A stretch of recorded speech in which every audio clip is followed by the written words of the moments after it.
Europe vue d'ici. Est-ce que vous voulez réagir à l'un de ces trois sujets particulièrement? Peut-être un petit mot, si vous me permettez, sur votre deuxième sujet, sur la politique agricole commune, qui est un sujet majeur, parce qu'en effet, a été voté cette semaine le détricotage environnemental de la politique agricole commune. On a quand même eu sans doute l'un des plus grands mouvements agricoles sur l'ensemble du territoire européen. Et que demandaient les agriculteurs? Et demander, à vivre de leur travail. Et est-ce que l'Union européenne a proposé des prix planchers rémunérateurs comme nous le proposons? Absolument pas. Ils demandaient une deuxième chose, ne pas subir la concurrence déloyale de produits agricoles qui viennent des quatre coins du monde, d'Ukraine, de Nouvelle-Zélande, du Brésil, et qui ne respectent pas les mêmes normes. Et l'Union européenne ne met absolument pas fin à la pelletée d'accords de libre-échange qu'il signe à tour de bras. Donc je pense que c'est une erreur terrible et que nos dirigeants européens n'ont rien compris à la colère du monde agricole. Et nous continuerons de défendre à la fois la fin des accords de libre-échange et des prix planchers rémunérateurs. Luc? Oui, mais sur cette colère paysanne qui cible clairement l'Europe, que vous citiez, vous faites un peu fi, me semble-t-il, de toute la motivation de cette colère qui était justement un peu trop de normes, voire un peu trop de normes environnementales. Alors même que vous, par exemple, vous aviez cité, vous disiez que c'était scandaleux que le glyphosate continue d'être utilisé. Est-ce que vous n'êtes pas là, pour le coup, en décalage avec cette colère paysanne? Vous savez, je suis allée sur beaucoup de barrages, j'ai rencontré beaucoup d'agriculteurs, y compris des agriculteurs de la FNSEA, FDSEA, coordination rurale. Et à la fin des fins, qu'est-ce qu'ils disent? Ils disent on veut vivre de notre travail.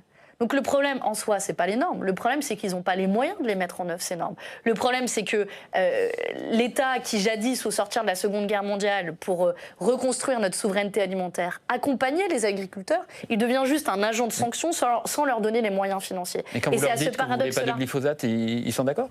Mais déjà, une partie des agriculteurs a su s'en passer. Et nous le disons très clairement que oui, il s'agit de la santé d'abord des agriculteurs et ensuite de l'ensemble de la population, puisque ça a été classé par l'Organisation mondiale de la santé comme un cancérigène probable. Donc c'est une évidence pour moi que oui, il va falloir se passer du glyphosate, et le président de la République Emmanuel Macron, en la matière d'ailleurs, a trahi sa promesse. Pourquoi il l'a trahi? C'est au service d'une petite poignée d'entreprises qui font du business comme Monsanto sur l'empoisonnement des gens et de la population, et il me paraît impératif de construire une autre agriculture, et c'est ce à quoi devrait servir la politique agricole commune. Je le redis, des prix planchers rémunérateurs. Pourquoi c'est si important? Quand on fait nos courses, on a tous constaté que les prix des denrées alimentaires, des pâtes, etc., ont augmenté de près de 20%. Et à l'autre bout de la chaîne, les agriculteurs ont vu leurs revenus baisser. C'est qu'au milieu, on a des entreprises agro-industrielles qui ont augmenté leurs marges de 70%. Eh bien moi, ce que je propose, c'est de bloquer les marges de ces entreprises agro-industrielles de manière à garantir, d'un côté, des prix planchers rémunérateurs pour les agriculteurs, et de l'autre, des prix abordables pour les consommateurs. Voilà ma vision de la politique agricole. Vous devez être satisfait du président de la République, puisque lui-même a parlé de prix planchers. Et puis, la semaine d'après, il l'a refusé à l'Assemblée nationale quand la proposition de loi a été de nouveau proposée.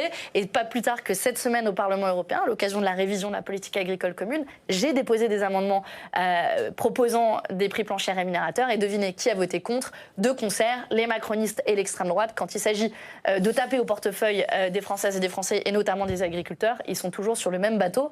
Donc, moi, ce qui m'intéresse, vous savez, c'est comme en amour. En amour, ce qu'il faut, c'est pas juste des paroles, c'est des preuves d'amour. Eh bien, ces preuves d'amour-là au monde agricole, je les attends encore. Et c'est un des combats, je pense, majoritaires à mener.